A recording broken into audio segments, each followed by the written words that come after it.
मैं हूं डॉक्टर हाफिज़ मोहम्मद ख्वाजा। आइए देखते हैं आज की ताज़ा खबर। All India Muslim personal law board की जानिब से पूरे मुल्क में वक्फ तरमीमी क़ानून के ख़िलाफ़ एहतजाजी जलसे मुनक़्क़द किए जा रहे हैं और हमारा एक ही मुतालबा है कि मरकज़ी हुकूमत को इस मुल्क के हमारे मुल्क के वज़ीर आज़म को और उनकी हुकूमत को इस काले क़ानून को वापस लेना है जो हमारे आइन और संविधान के फंडामेंटल राइट्स के ख़िलाफ़ बनाया गया है। और हम अपने मुल्क के हमारे हिंदू भाई बहनों से, सिख भाई बहनों से और दीगर मज़ाहिब के मानने वाले तमाम अफराद से कहना चाहते हैं कि हमारा ये एहतजाज किसी मज़हब के ख़िलाफ़ नहीं है। हमारा एहतजाज इसलिए है कि हम ये बताना चाहते हैं कि हम अपने मज़हब के तरीक़े से और अपने मज़हब के बताए हुए रास्ते के तहत हम अपनी ज़िंदगी को गुजारना चाहते हैं। और जैसा कि आपने अभी सुना मुअज़्ज़िज़ उलमा इकराम के बसीरत व फ़रोज़ ख़िताबात के ज़रिए कि वफ़ मुसलमानों के लिए एक इबादत है। हमारे मुल्क के तमाम मज़ाहिब के मानने वालों को समझना ज़रूरी है कि हमारा देश भारत एक फूल के गुलदस्ते की तरह है और अगर एक फूल भी मुरझाया जाएगा तो गुलदस्ता नहीं कहलाएगा। हमारा मुल्क एक गुलदस्ते की तरह है और कोई बीजेपी आरएसएस के लोग अगर ये कहेंगे, आवाज़ नहीं आ रही, सबको आ रही, आवाज़ नहीं आ रही, हाँ आ रही मौलाना, दिल्ली तक पहुंच रही आवाज़ ये।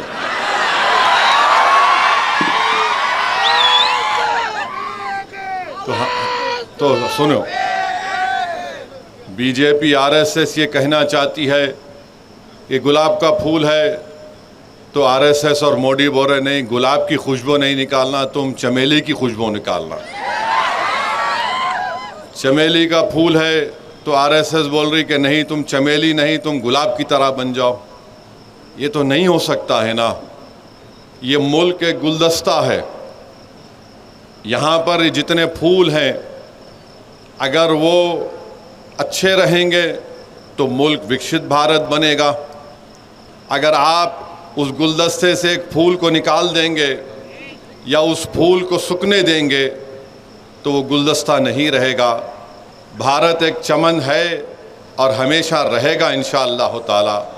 हम तो चाहते हैं कि चमन हमेशा आबाद रहे, क्योंकि इस चमन में हमारे बुज़ुर्गों ने अपना खून पसीना इस चमन को खुशगवार बनाने के लिए इसमें अपना सब कुछ कुर्बान किया। ये क़ानून जो बनाया गया है वक्फ तरमीमी क़ानून, हम हमारे हिंदू भाइयों को, सिख भाइयों को, बौद्ध भाइयों को बताना चाह रहे हैं, आपके धर्म के बोर्डों में आप ही के मज़हब का आदमी मेंबर बन सकता है।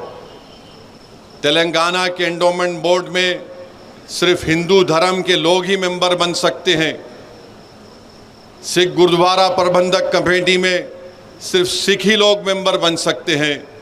भारत के मुसलमान ये कहना चाह रहे हैं कि जब आपके धर्म के बोर्ड में आपके मज़हब के मानने वाले ही मेंबर बन सकते हैं तो मुसलमानों के धर्म के बोर्ड में आप कैसे दो गैर मुस्लिम को मेंबर बनाना चाहेंगे। हम यही कह रहे हैं कि आपके धर्म के बोर्ड में लिमिटेशन का क़ानून लागू नहीं होता है। लिमिटेशन के क़ानून का मतलब यह है कि अगर नलगुंडे में किसी एंडोमेंट की या मंदिर की या मूर्ति की जायदाद पर अगर कोई कब्ज़ा करके 25 साल से भी बैठा है तब भी वो मालिक नहीं बनता। मोदी ये कह रहे हैं कि अगर मुसलमानों की वफ़ की जायदाद पर कोई काबिज़ होता है उसको सिर्फ 12 साल दिखाना पड़ेगा कि वो काबिज़ है तो मैं उसको मालिक बना दूंगा। बताइए आप कौन सा इंसाफ है ये? आप बताइए कैसा कानून है ये कि हमारे मुल्क में आदिवासी लोग रहते हैं और आदिवासी लोग मुसलमान भी हो सकते हैं। पार्लियामेंट में कांग्रेस पार्टी से लक्षद्वीप से एक मुस्लिम एमपी है, हमदुल्ला सईद उनका नाम है, मुसलमान है। आदिवासी हैं, ट्राइबल हैं, उनके वालिद 9 मरतबा के MP थे कांग्रेस पार्टी से, राज्यसभा के, लोकसभा के डिप्टी स्पीकर भी थे। आपने कानून बना दिया कि शेड्यूल 5, शेड्यूल 6 में कोई वक्फ की प्रॉपर्टी नहीं दी जा सकती है। तो वो जो आदिवासी मुसलमान है, क्या वो अपनी जायदाद को वक्फ नहीं कर सकेगा? क्या ये हमारे भारत की आईन के आर्टिकल 14 के खिलाफ नहीं है, आर्टिकल 15 के खिलाफ नहीं है, आर्टिकल 26 के खिलाफ नहीं है, आर्टिकल 29 के खिलाफ नहीं है? इस तरह का कानून बना दिया गया। उत्तर प्रदेश में, हरियाणा में, पंजाब में वक्फ इवैक्यू प्रॉपर्टीज है। जो लोग इस वतन को छोड़कर चले गए थे, उन्होंने कहा कि मैं वतन को छोड़ रहा हूं, मगर मैं ये जायदाद अल्लाह को उसका मालिक बनाता हूं। तो मोदी ने क्या कर दिया, कहा कि वो सेक्शन को उड़ा दिया, आपने लिमिटेशन के सेक्शन को उड़ा दिया, वक्फ इवैक्यू प्रॉपर्टीज के सेक्शन को उड़ा दिया। अगर नलगुंडे में कोई वक्फ इवैक्यू प्रॉपर्टी है तो वक्फ की प्रॉपर्टी नहीं रहेगी, कलेक्टर उसका, गवर्नमेंट उसकी मालिक बन जाएगी। आप कहां से वक्फ को बचा रहे हैं बताओ? फिर कानून यह बना दिया गया कि 6 महीने के अंदर वक्फ के पोर्टल के ऊपर आपको मौजूदा वक्फ को रजिस्टर करना पड़ेगा, और अगर 6 महीने में नहीं करे तो वो वक्फ नहीं रहेगा, कोर्ट को जाओ। और अगर रजिस्टर करने गए तो कोई भी एक जोकर जाकर बोलेगा नहीं ये वक्फ की प्रॉपर्टी नहीं है, तो कलेक्टर साहब खाली इंक्वायरी लिखना उसके ऊपर, इंक्वायरी जैसा लिखे, जब तक इंक्वायरी मुकम्मल नहीं होती वक्फ की प्रॉपर्टी नहीं रहेगी। कलेक्टर साहब इंक्वायरी लिख देंगे और जो भी चीफ मिनिस्टर होगा उनको जाके बोलेंगे आखा आपका काम कर दिया, हम अपनी वक्फ की जायदाद से महरूम हो गए। आप कह रहे हैं कि नहीं कागज की जरूरत नहीं है, तो फिर सेक्शन 3 क्या है बताओ हमको? आप कह रहे हैं कि कागज नहीं है, तो किसने इसको वक्फ किया था ये लिख दो। अरे 900 साल 400 साल पहले की मसाजिद है, दरगाहें हैं, कैसे मालूम होगा बताओ? तो आपका मंशा और मकसद एक ही है कि वक्फ की जायदादों को छीन लिया जाए। सेक्शन 3C क्या है बताइए आप? सेक्शन 3D क्या है कि अगर कोई मस्जिद, दरगाह, खानखा, आशुर खाना आसारे खदीमा के तहत एंशिएंट और प्रोटेक्टेड होगा तो वक्फ नहीं होगी, उसका मालिक हुकूमत हिंद ASI होगा। तो क्या वक्फ की जायदाद को छीन नहीं रहे आप? आखिर क्यों इस तरह का कानून आप बनाए और बोलते कि नहीं नहीं पूरे मुसलमान इसकी तायीद कर रहे हैं? अरे जो अबू जहल, अबू लहब का जानशीन है वही मोदी के इस काले कानून की तायीद कर रहा है। जो मोहम्मद मुस्तफ़ा सल्लल्लाहु अलैहि वसल्लम का गुलाम है वो आज भी कहेगा, कल भी कहेगा, सुबह क़यामत का कहेगा ये कानून काला है, जिस चीज का मालिक अल्लाह है तुम उसको हमसे छीनना चाहते हो, हम इसको मुस्तरद करते हैं। तो मेरे अजीज दोस्तों और बुजुर्गों, ये कानून का मोटा मोटा मैं आपको समझा रहा हूं। बोलते हैं कि जो ट्रस्ट रहेगा वो वक्फ नहीं होगा, जो बाद में बनाएगा वो वक्फ नहीं होगा। और नरेंद्र मोदी की हुकूमत ने झूठ बोला इस मुल्क के देशवासियों से, कहा कि सेक्शन 2C हम लाए हैं। क्यों लाए हैं? कि हमारे खोजा भाइयों ने मुझसे आकर कहा, अरे मेरे भाई खोजा भाइयों ने, मैं कमेटी का मेंबर था, हमारे खोजा भाइयों ने इस मुल्क के सबसे बड़े वकील को लंदन से लाया, जनाब हरीश साल्वे, किंग्स काउंसिल को लाकर उन्हें कहा कि इस कानून में हमारे बोरी भाइयों को मत रखो, बोरी भाइयों को हमको निकालो इस कानून से, क्योंकि हमारे पास दाइल मुतलक का कॉन्सेप्ट है। आपने उनके कंधे पे रख के तोप चला दी। मोदी ने 2C क्यों लाया? क्योंकि इस मुल्क का सबसे दौलतमंद आदमी ने बंबई में खोजा बरादरी के यतीम खाने को खरीद कर, गैर कानूनी तौर पर खरीद कर, जो वक्फ की जायदाद थी 20 या 22 करोड़ में, वहां पर उन्होंने अपना आलीशान महल बना लिया। तो आज मोदी बोलते हैं का बीजेपी वाले, हमने खोजाओं को मेंबर बनाया। तुमने 2C इसलिए बनाया ताकि वो शख्स जो यतीम खाने पर अपना महल तामीर किया उसको फायदा हो जाए। ये इसकी हकीकत है इस कानून की। ये कानून वक्फ की जायदादों को बचाने के लिए नहीं बनाया गया है। ये कानून वक्फ की जायदादों को लूटने के लिए बनाया गया है।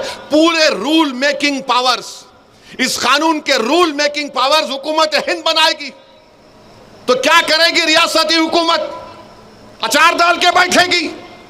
कानून बनाने का काम तो रियासती हुकूमत का, उसके रूल्स बनाने का काम आप पूरे वो भी अख्तियारात छीन लिए जो फेडरलिज्म के खिलाफ है।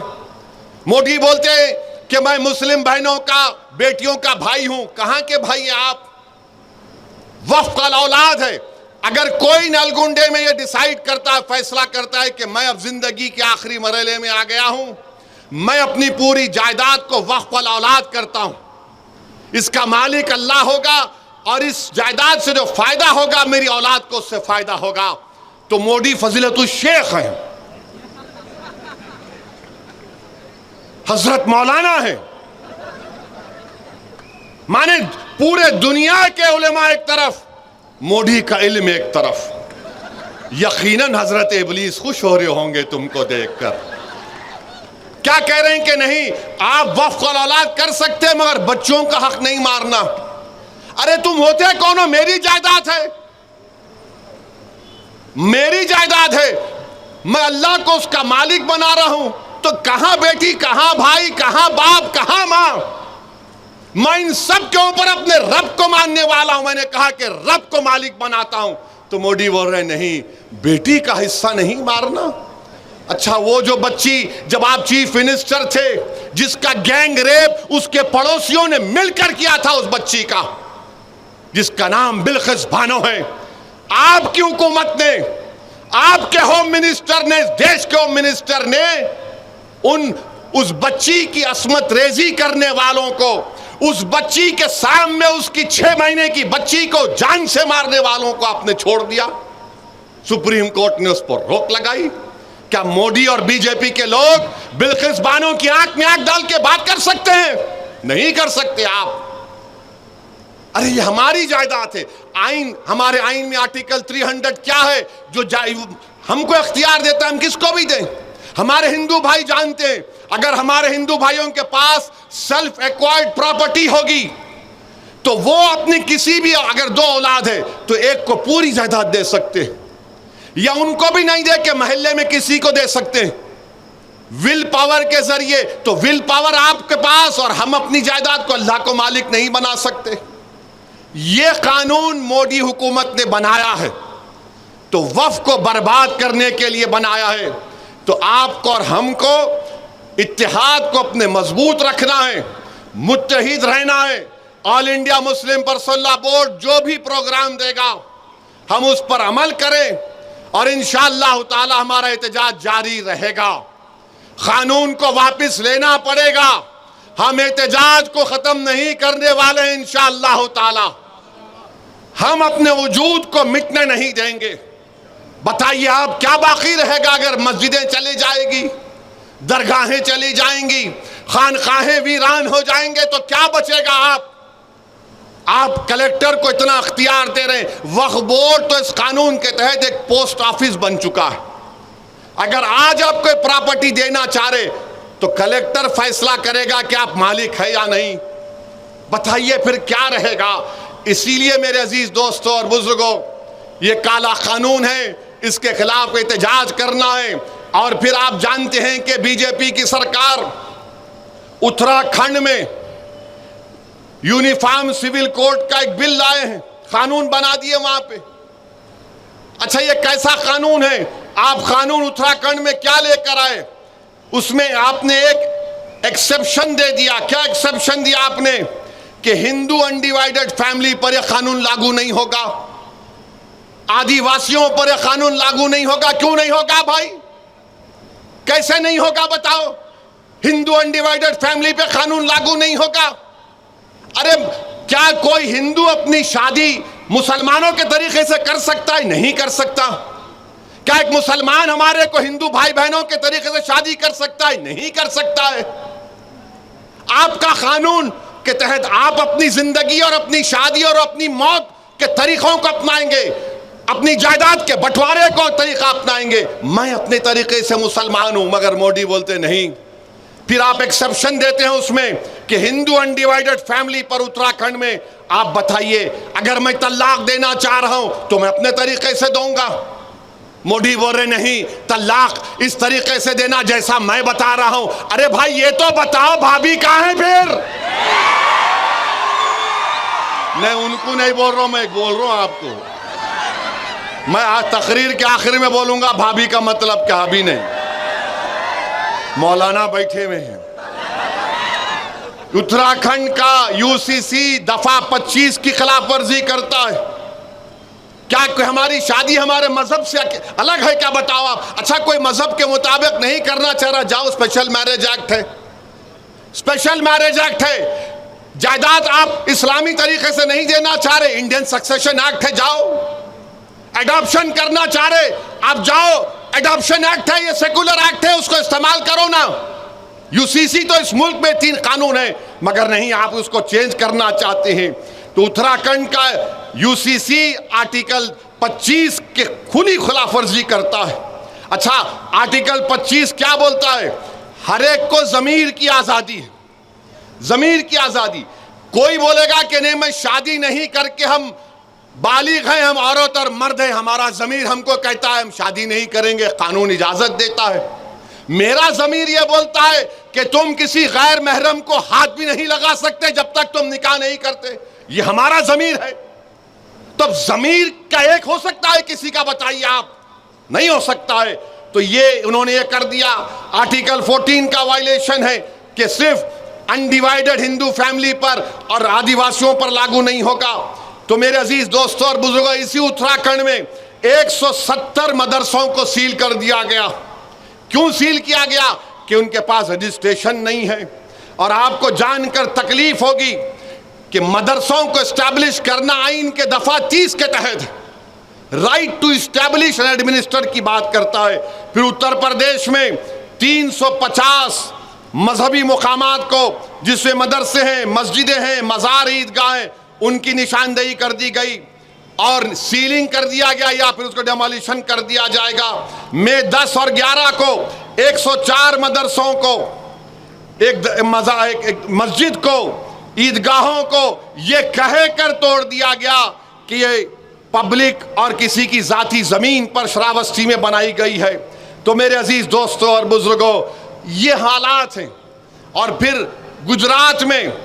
गुजरात में बीजेपी 1998 से पावर में है, 25 साल से पावर में।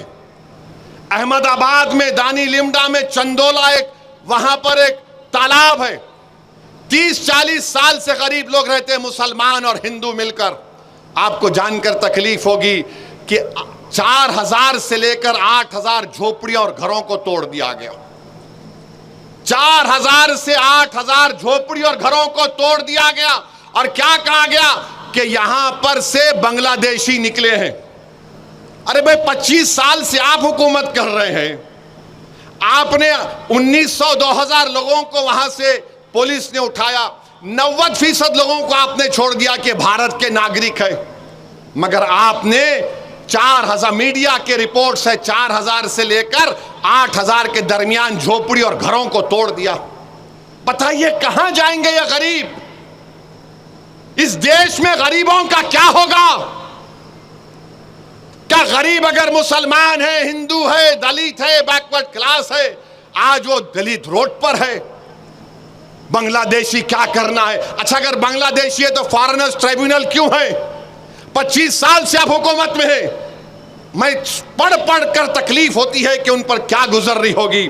बहरहाल मेरे अजीज दोस्तों और बुजुर्गों, क्योंकि हमको सदर all India Muslim personal law board को भी सुनना है, मैं आखिर में सिर्फ आपसे यह भी कहूँगा कि आप मुत्तहिद रहिए, यकीनन अपने अपने मसलक पर रहिए, मगर याद रखिए निफाक, और अगर निफाक कोई पैदा करना चाहता है तो उनसे होशियार रहिए। मुझे मालूम हुआ कि नलगुंडे में बाज लोग ये उम्मीद कर रहे थे कि बारिश होगी तो जलसा नहीं होगा। प्यारे, बारिश नहीं हुई है। अब जो आवाम देख ली, अब तुम पे जब बारिश होंगी आवाम की, तो जरा तैयार रहना वो बारिश के लिए भी। मेरे अजीज दोस्तों और बुजुर्गों, अपनी मस्जिदों की हिफाजत करिए, मस्जिदों को आबाद रखो, अपने खानखाहों को आबाद रखो, अपने दरगाहों को बचाओ, इबादत गाहों को बचाइए। और याद रखिए कि गज़ा में पिछले 2.5-3 महीने से कोई खाना गज़ा के फ़लस्तीनियों के पास नहीं है। 4,80,000 लोग भूखे हैं, जिसमें 70,000 बच्चे हैं और 17,000 हमारी बेटियां हैं। कोई खाना नहीं है उनके पास। वाह रे तहजीबी दुनिया, वाह ये मगरिबी दुनिया जो सारी दुनिया को दर्स देती है ह्यूमन राइट्स का। अरे तुमने उन गज़ा के फ़लस्तीनियों पर जो जुल्म का पहाड़ ढाया है, कभी तारीख तुमको माफ नहीं करेगी। और हमको यकीन है, हमारा ईमान, हमारा विजदान पुकार पुकार कर कह रहा है, अल्लाह रज़्ज़ाक़ है, अल्लाह जब्बार है, अल्लाह सत्तार है, अल्लाह गफ्फार है, अल्लाह लतीफ़ है। इंशाअल्लाह ताला अल्लाह इन्हीं को गालिब करेगा। इंशाअल्लाह ताला अल्लाह इन्हीं को गालिब करेगा। जो लोग आज मासूम बच्चे रो रो कर मर रहे हैं, जो हमारी बेटियां रातों में रो रो कर तड़प रही हैं खाने के लिए, अल्लाह से हमारी दुआ है कि परवरदिगार आप उन पर आसमानों से रहम फरमा दीजिए। मेरे अजीज दोस्तों और बुजुर्गों, और आखिर में मैंने कहा था कि भाभी के बारे में बोलूंगा। हजरत माफी चाहता हूं, जरा बाजू जा रहा हूं। अभी हमारे भोपाल के हमारे एमएलए साहब, मेरे छोटे भाई ने खत लिखे और खत में कहा कि ओवैसी साहब, आप हुकूमत के डेलीगेशन में जा रहे हैं हमारे मध्य प्रदेश में। वहाँ के एक वजीर ने हमारे भारतीय फौज की एक बेबाक हमारी बेटी के ताल्लुक से कोई अनाप शनाप बक दिया। आप ज़रा पूछ लीजिए गवर्नमेंट से, क्योंकि अगर आप इन ममालिक में जाएंगे तो आपसे सवाल होगा। पहले तो मैं कहना चाह रहा हूँ कि दुनिया में कोई ऐसा माइका लाल पैदा नहीं हुआ है जिसके सवाल का जवाब अल्लाह उसके रसूल के सदक़े में ओवैसी न दे, तो मैं जवाब दे सकता हूं। दूसरा, ये आपके पार्टी के भी लोग जा रहे ना, हमसे ही पूछ रहे, और कोई बोल रहे नहीं आपके साथ वो बीजेपी का एमपी है, आप उसके साथ क्यों जा रहे? तो क्या पार्लियामेंट में हम नहीं बैठना उनके साथ? आप वोट डाले तो मेरे भाई मेरा हाल ऐसा हो गया कि गरीब की जोरू सबकी भाभी बनी हुई है। अब बोलते ना गरीब की जोरू सबकी भाभी, ऐसा लगता है इनको। बोलो अरे क्या मैं हूं, दिख गया तुम्हारे को? पूरे हैं ना इसमें, मगर अल्हम्दुलिल्लाह उनको इसलिए बोलते हैं कि उनको मालूम कि हाँ ये बेबाक तरीके से बोलता है, दिल से मानते हैं मगर जबान से इकरार नहीं करते, अलग बात है। दिल से मानते हैं कि हाँ ये बेबाक तरीके से बोल रहा है। बहरहाल हम हुकूमत से मुतालबा करते कि आपको इस काले कानून को वापस लेना है और 25 तारीख के दिन आपको क्या है, इंसानी जंजीर, ह्यूमन चेन ऐसा पकड़ के ठहरना, कट ऐसा टाइट टाइट पकड़ के पूरे ठहर जाना। बुजुर्ग, बड़े, बच्चे, अगर घर में हमारी बेटी भाभी बोली हाँ बोल तो उनको भी ला लेना, छोड़ना नहीं दूसरों की तरह। ना ना ना, दूसरे कर दिए मगर आप नहीं करना। ये वफ़ का मामला है। मुत्तहिदा तौर पर अपने इस एहतजाज में शामिल होइए और इसको कामयाब करिए। वाखिर दावाना अल्हम्दुलिल्लाहि रब्बिल आलमीन।